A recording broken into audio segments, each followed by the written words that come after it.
Airport پہ کرنے کے حوالے سے بھی کچھ احتیاطیں ہیں اور کچھ ویسے تو ماشاءاللہ اس پر پورے سیشنز دیتے ہیں حج کے دنوں میں، مدنی چینل پہ بھی ہم دیکھتے ہیں خاص طور پر، لیکن کچھ باتیں امپورٹنٹ باتیں اگر دو تین آپ بتائیں ایئرپورٹ کے حوالے سے۔ دیکھیے ایئرپورٹ کے حوالے سے سب سے اہم چیز یہ ہے کہ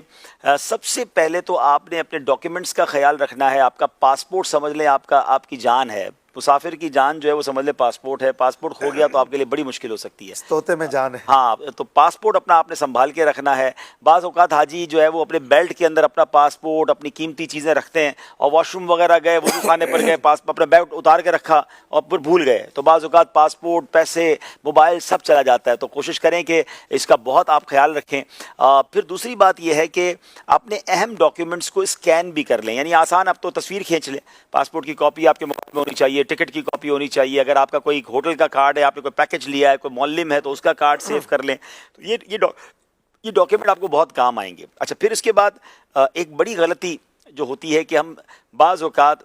کسی کا سامان لے جاتے ہیں، اس میں آپ نے بہت ایک بار اور بہت کہہ دیتا ہوں، احتیاط کرنی ہے۔ کسی کا سامان نہ لے جائیں جب تک آپ اسے جانتے نہیں ہیں، بلکہ سچی بات یہ ہے کہ جاننے والے کا بھی سامان لے جانا بعض اوقات ضروری نہیں ہوتا، کیونکہ حرمین طیبین اور بلکہ پوری دنیا میں کوئی بھی ایسی چیز جو ممنوع ہے اس پر بڑی سخت سزائیں ہیں، اور اللہ نہ کرے اگر منشیات وغیرہ ہے تو سزائے موت تک معاملہ پہنچ جاتا ہے۔ بعض اوقات لوگ کہتے ہیں ہمارا بیگ ذرا لے جائیں، وہ ہمارے بھائی لے لیں گے۔ آپ کو پتا ہوگا پاکستان میں کچھ سالوں پہلے ایک فراڈ ہوا تھا جس میں جو بھیجنے والے تھے فری ٹکٹ دیے گئے تھے غریب لوگوں کو کہ ہم آپ کو عمرے پہ بھیج رہے ہیں، اور ان کے چپل کے اندر ہیروئن چھپائی گئی تھی،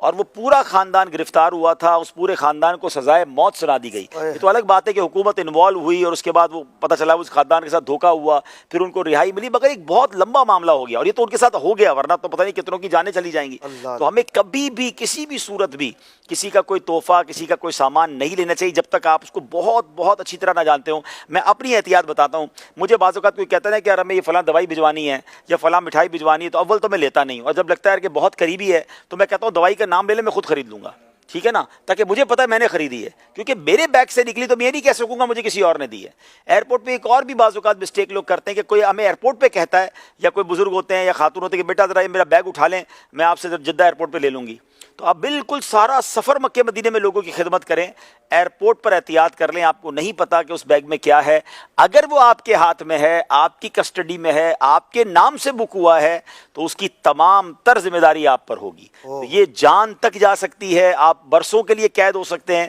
تو اس میں بہت احتیاط کی ضرورت ہے۔ بعض اوقات اچھا، پھر اسی طرح اپنا بیگ بھی خود پیک کیا کریں۔ بعض اوقات ہم اپنا بیگ خود نہیں پیک کر رہے ہوتے، ہمیں نہیں پتا ہمارے بیگ میں کون کیا ڈال دے، تو بہت احتیاط کی ضرورت ہے انٹرنیشنل ٹریول میں، خاص طور پر حرمین طیبین میں جائیں، اور ان کے قوانین ہے، ہمارا کام ہے ان قوانین کو فالو کرنا، تو ان تمام چیزوں کا آپ نے بہت خیال رکھنا ہے۔ بیگ بعض اوقات لوگ 4 لاکھ کا سفر کر رہے ہیں، بیگ 3,000 والا خریدنا ہے۔ بھئی آپ نے جب 3-4 لاکھ عمرے پہ خرچ کیے تو 10-15 ہزار 20,000 والا بیگ لے لیں، اس نیت سے لیں کہ انشاءاللہ اس بیگ کے ساتھ 12 بار مدینے جاؤں گا انشاءاللہ۔ تو مضبوط بیگ لیں، بیگ ٹوٹ گیا تو سمجھ لیں ٹانگ ٹوٹ گئی،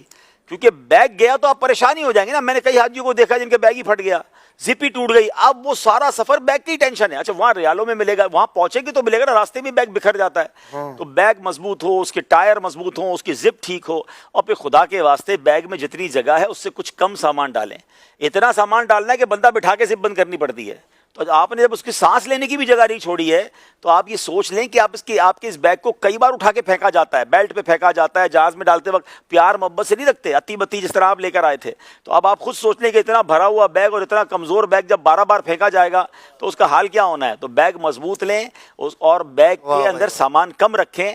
آخری بات بتا دیتا ہوں بیگ کے حوالے سے جو بڑی تجربے کی بات ہے، اپنے بیگ کا کلر وہ لیں جو نارملی لوگ نہیں لیتے۔ اچھا، آپ ریڈ کلر کا بیگ لے لیں، آپ اسکائی بلو کلر کا بیگ لے لیں، یلو کلر کا بیگ لے لیں۔ آپ کہیں گے یار یہ کیسے کلر بتا رہے ہیں، کیونکہ جب بیلٹ پہ سینکڑوں بیگ چل رہے ہوں گے نا، آپ کا بیگ آپ کو دوسرے نظر آ جائے گا، آپ فوراً جا کے اٹھا لیں گے یہ میرا بیگ ہے۔ بیگ کے اوپر کوئی ڈوری وغیرہ بھی اپنی نشانی کے لیے باندھیں، ورنہ وہی بلیک، وہی نیوی بلو، وہی گرے کلر آپ ہر بیگ کو اٹھا کے سمجھیں گے میرا بیگ ہے۔ اور بعض اوقات ایسا بھی ہوتا ہے کہ ہمارے جیسا بیگ اگر کسی اور کا ہے تو کوئی اور آپ کا بیگ لے کے چلا جائے گا۔ تو اپنا بیگ بالکل کلر ایسا چینج کر کے لے لیں، آپ دعائیں دیں گے انشاءاللہ ہزاروں بیگ میں اپنا بیگ آپ فوراً